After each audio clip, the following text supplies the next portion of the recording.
Nah, kemudian untuk arti dari status P itu sama dengan tidak lulus, Bapak Ibu.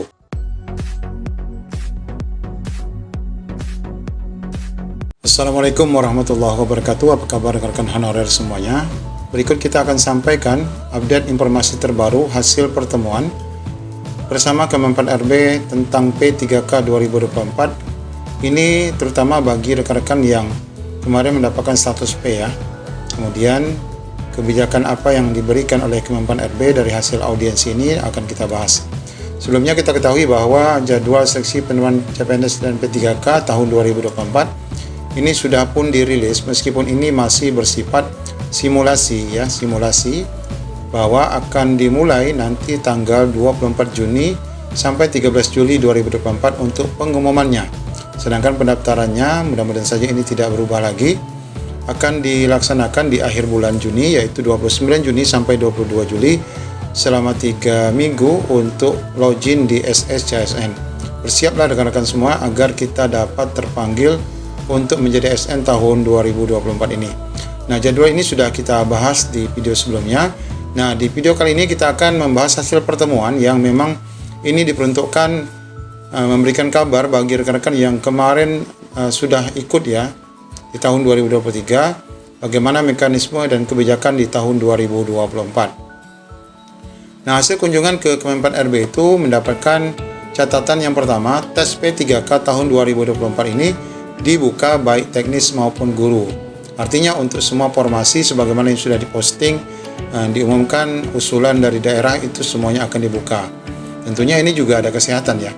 Kemudian untuk yang kedua, ijazah guru S1 yang disesuaikan dengan formasi guru yang ada. Ini artinya untuk menghabiskan semua guru yang tersisa yang belum diangkat menjadi ASN P3K. Kemudian untuk tenaga teknis, kualifikasi pendidikan mulai dari ijazah SD sampai dengan S1. Ini kita sudah ketahui berkaitan dengan adanya nomenklatur terbaru untuk jabatan pelaksana, mengakomodir rekan-rekan tendik, kemudian juga tenaga teknis yang ada di kantor. Mereka yang lulusan SD, baik itu penjaga sekolah, pustakawan, kebersihan, itu akan diakomodir di tenaga teknis. Kemudian untuk yang keempat, semua yang ikut tes P3K 2024 tidak berdasarkan nilai ambang batas, tetapi berdasarkan nilai terbaik. Ini untuk rekan-rekan P3K ya, karena memang mereka tidak menggunakan ambang batas, karena ambang batas hanya diperuntukkan untuk rekan-rekan CPNS. Kemudian bagi yang tidak termasuk pada formasi yang ada karena rankingnya di bawah, maka akan menjadi ASN paruh waktu. Bisa juga rekan-rekan boleh dianggap formasi tidak ada ya, maka ini nanti akan masuk pada P3K paruh waktu. Kita berharap agar masuk P3K penuh waktu dong. 5. Penyelesaian P3K paruh waktu termasuk penggajiannya akan diatur berdasarkan aturan berikutnya sedang dibuatkan. Artinya ini belum dirilis bagaimana pengaturannya, tapi yang kita tahu bocorannya bahwa gajinya tidak boleh rendah dari gaji honor sekarang ya, jangan sampai lebih rendah. Kemudian pengaturan waktunya yang belum diatur ini.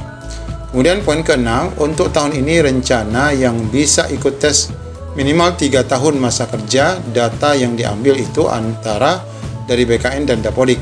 Kesepakatan hasil rapat Kemenpan RB dengan kementerian lain yang terkait, hasilnya 2 minggu sudah ada. Nah, Bapak Ibu, memang dari BKN kan meminta mereka yang terdata di database, tapi tentu saja mereka yang tidak terdata di database bagi guru ini harus terdata di Dapodik. Nah, kesepakatan untuk ini nanti akan muncul dalam hasil Permenpan RB ya, tentunya akan muncul lagi dalam beberapa minggu lagi ke depan. Nah, kemudian untuk arti dari status P itu sama dengan tidak lulus, Bapak Ibu. Karena itu yang mengeluarkan BKN. Kalau P1 di tahun 2022 itu yang mengeluarkan Kemenpan RB. Nah, ini ya, sehingga dapat terjawab juga kemungkinan terbesar walaupun regulasi dari Kemenpan RB yang terbaru akan muncul, untuk status P ini tetap akan dinyatakan mengikuti tes kembali. Kemudian untuk tahun 2025 rencananya akan dibuat menurut hasil ranking dari hasil 2024 sesuai dengan kebutuhan Pemda. Nah, ini prediksi karena memang bisa saja karena formasinya terbatas, nanti honorer itu akan tetap ada, tetapi masih akan dibuka di tahun 2025. Ya, skema masih tetap ada, itu tetap akan mengakomodir pada paruh waktu ya. Tentu saja itu yang kita tunggu regulasinya. Kemudian untuk prioritas ini sebagaimana sudah dibahas di paparan PAN-RB juga, bahwa akan diprioritaskan tenaga honorer K2 dan yang sudah masuk ke dalam database PKN. Kemudian yang ketiga adalah honorer yang masih aktif mengajar. Ini yang sudah kita bahas juga di video sebelumnya. Nah, ini hasil rapat terbaru Bapak Ibu. Nah, berkenaan dengan pengangkatan rekan-rekan honorer, ini kita baru juga mendapatkan informasi dari laman PAN-RB berkaitan dengan RPP yang ternyata masih dibahas ya. Dan ini pembahasan sudah sampai pada pembahasan non-ASN, di mana PAN-RB mengatakan bahwa harus adil bagi seluruh pihak, tentu saja tidak ada yang dirugikan untuk rekan-rekan semua. Rancangan peraturan pemerintah atau RPP manajemen ASN terkait penyelesaian tenaga non-ASN segera diselesaikan. PAN-RB Azwar Anas menegaskan bahwa aturan ini harus membawa keadilan. RPP ini harus segera menemui keputusan dan harus membawa keadilan bagi seluruh pihak, ungkap PAN-RB pada rapat Rabu tadi ya. Nah, ini rapat antar kementerian ataupun PAK ini diikuti oleh Kementerian Keuangan, Sekretariat Negara, Kementerian Dalam Negeri, dan beberapa instansi lain yang memang terlibat ya dalam pengangkatan honorer ini, serta instansi terkait. Beragam pendapat dari berbagai instansi ini diharapkan memberikan kepastian hukum bagi tenaga non-ASN selama ini sudah mengabdi. Jadi Bapak Ibu tetap 1,7 ya akan diangkat. Menteri Anas berharap PAK ini juga memberikan ketegasan dalam RPP ini. Baginya pembahasan mengenai non-ASN ini sangat mendesak, sebab nasib jutaan tenaga non-ASN tergantung pada regulasi ini. Ini sangat urgent untuk segera diselesaikan. Impaknya adalah sangat besar pada RPP ini.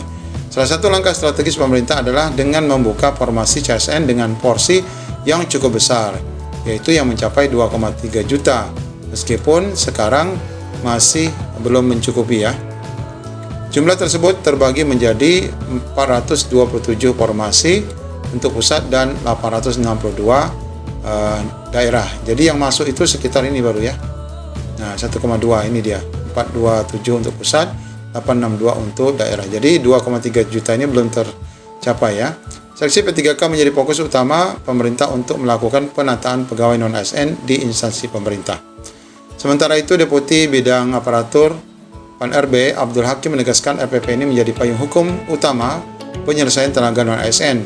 Ia mengingatkan bahwa tidak boleh ada klausul pemutusan hubungan kerja secara massal. Jelas ya, ini berarti tidak ada pemecatan.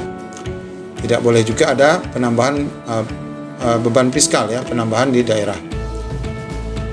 Nah, ini Bapak Ibu informasi terbaru yang kita tunggu-tunggu. Dengan adanya jadwal yang sudah rilis ini, kita berharap semuanya nanti akan dapat terakomodir. Dan bagi Bapak Ibu yang formasi daerahnya belum mencukupi, jangan berkecil hati, insya Allah tetap akan dijadikan part time. Dan kita berharap semua yang sudah formasinya mencakup seluruh honorer yang ada di daerahnya akan diangkat menjadi ASN full time pada tahun ini. Demikian informasi dapat kami posting pada hari ini. Assalamualaikum warahmatullahi wabarakatuh.